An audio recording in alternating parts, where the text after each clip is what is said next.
नमस्कार दोस्तों, मैं राणा रंजीत बासु आपके लिए बहुत ही एक अच्छी जानकारी लेकर आया हूँ। राजा सुहेल देव राजा का इतिहास के बारे में आप क्या जानते हैं? किसने इनके बारे में जानने का प्रयास किया? मैं जिस जगह का आपको दर्शन करा रहा हूँ वह उत्तर प्रदेश के जनपद गाजीपुर के सोनहरिया गांव के वन का है।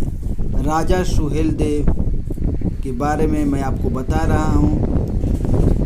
ये श्रीवास्ती के राजा के सबसे बड़े पुत्र थे। इनकी फारसी भाषा के मीरात मसूदी में कथा पाई जाती है। इन्होंने महमूद गजनवी के भतीजे सैयद सलार मसूद गाजी को 1034 ईस्वी में हराया, जहां पर मसूद की मृत्यु हो गई थी। यह जानकारी आपको कैसी लगी आप ज़रूर अपने कमेंट में बताएं।